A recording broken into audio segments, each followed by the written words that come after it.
Dobar dan i dobrodošli. Evo nas ponovo. Ako se sjećate prošli put, u prošli video, ovdje dole, kako sam vam rekao, tu me je dovela policija. Ali naravno, tu smo se selili nešto kasnije, pre toga smo živjeli ovdje gore u selo, iznajmili kuće, tamo je moja majka i moj oču. Pošto oni nisu imali ništa ovdje, on je došao iz Homolske planine tamo negdje, on rodom iz Grebenca, ali živjeli su ovdje u Deliblatu. Naravno gdje sam se ja rodio, u stvari rodio sam se van Deliblata, ali upisan sam u Deliblatu, u opštinu Deliblatu. Kad me vratila policija, neke stvari su se izmenjali, moj život jeste bio malo bolji, u tome što više nisu razmišljali da me vrate kod oca. Iznajmili su kuće ovdje po selu. Jednu stvar koju su puno voljeli, to je bio bioskop. A naravno ja sam bio mali, mene nisu mogli voditi u bioskopu. Tako su čekali da je zaspim i onda vezali me u krevet. I oni naravno otišli u bioskopu.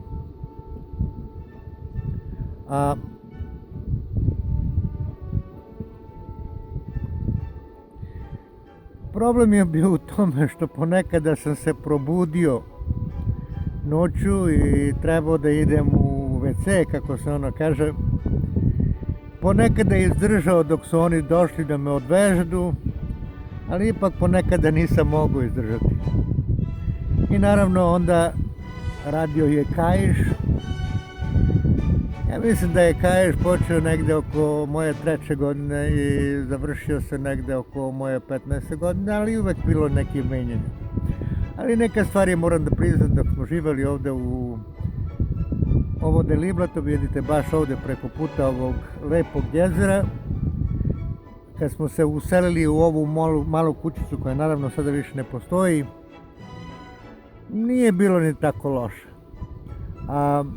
Uvek sam bio blizu jezera, ovdje je gore iza mene, nekada to je bio vašar, tu se držao vašar. Deca sa sela uvek su došli tu napolje da se igraju, malo kod jezera, malo ispred te kuće gdje smo mi živjeli. Naravno, ja nisam imao puno dozvoljeno da idem sa njima da se igram, ali ipak kad oni nisu bili kući, bili su negdje da radidu, ja sam ipak to uradio.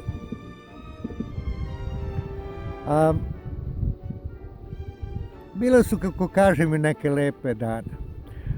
Jedna stvari koje se sećam, imali smo jednu kozu. Ako koza nije dala dovoljno mleka, uveče kad su se oni vratili, naravno tu je radio kaiš, pošto sigurno nisam je ja dosta hranio ili tako nešto. Ali jednog dana dok sam ja plakao zašto koza neće da jede, prešao tu jedan čovek i kaže, ma mani ti kozu, ako daj ti njoj trave, ako ona će da jede, ako neće, neće. Ali bilo je nešto još lepše. Jednog dana došla su neka mala deca, isto moje veličine, šta ja znam, 4-5 godina tu. I smo se dogovorili da idemo da se vozimo čancem u ovo jezero, baš ovdje koji vidite. Naravno, nisam mogao ostaviti kozu kod kuće i tako mi smo svi rešili da ćemo dovesti kozu ovdje na jezero i ona će ići sa nama. Kad smo stigli do jezera, naravno, tu je bio čamac, ali kako ćemo ostaviti kozu napolje, će pobegti. I tako, zamislite, 5-6 dece od 4 godine pa može do 8 godina, kako smo se mučili da ubacimo tu kozu u čamac. Da vam kažem istinu, koza neće ni blizu vode, a kamoli blizu čamca. Dok nije došao neki čovjek i nam pitao šta mi radimo, pa mu mi objasnili, on kaže, mante se, deco budaštine, uzeo čovjek jedno drvo za kocu u zemlju, zavezu kozu i kaže, hajde sada idite vi da se vozite do čamca. I kako kažem, vidite, bile su i neke lepe stvari, jako nema puno od kojih se sećam. Ali isto tako mogu da vam kažem da dok smo živjeli ovdje dole, moj oču i moja keva su se puno puta rastali. Živjeli su 2-3 mjeseca zajedno, pa posle mjesec dana su se rastali i sve tako. Jednog dana došao jedan čovjek tu kod mene, ja sam bio sam, moja majka je negdje radila u selu, bila u to vrijeme rastala se od tog njenog čoveka. I taj čovjek koji je došao, kaže mi dobar dan, ja njemu dobar dan, pokaže mi jednu sliku, sada znam da je to bila neka slika što ranije se upotrebila u ličnoj karti i pitao me da li ja znam ko je to na slici, ja znam, pa to ste vi gospodine. Onda me on pitao da li ja znam ko je on, da sam rekao pojma nema. I onda on meni rekao da je on moj otac.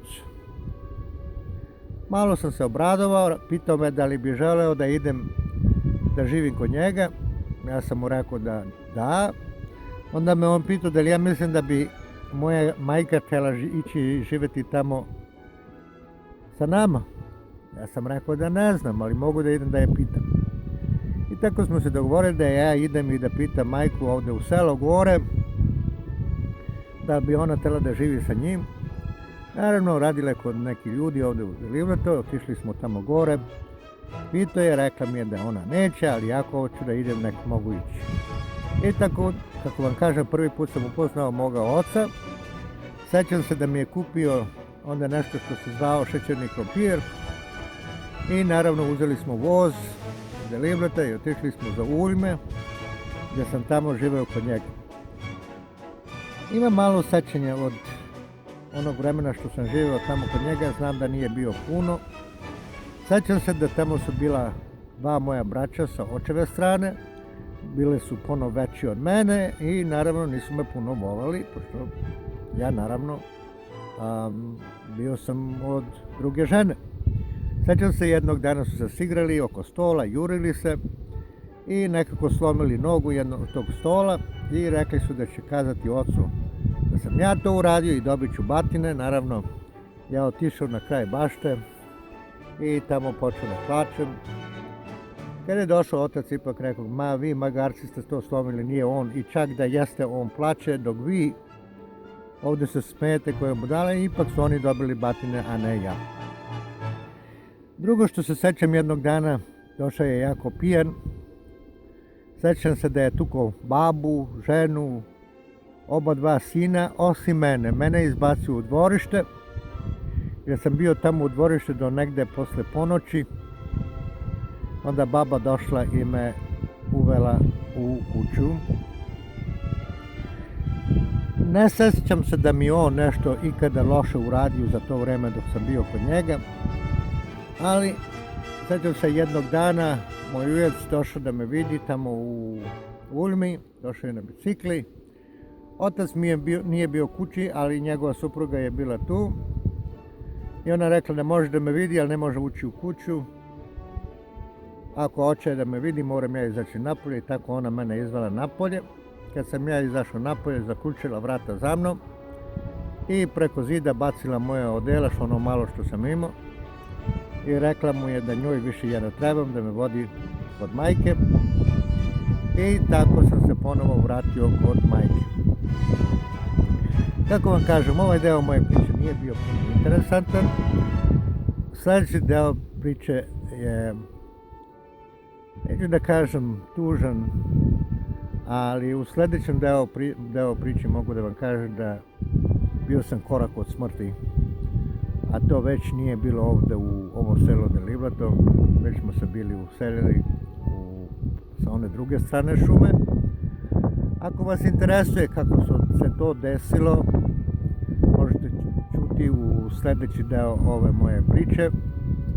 Za sada ostavljam vas. Nadam se da ćete deliti ovaj deo moje priče sa vašim prijateljima.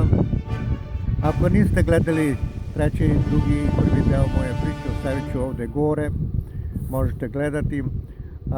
Isto tako, ako mislite da vredi da se gleda ovaj deo, ako vredi da ga i dalje ispričam,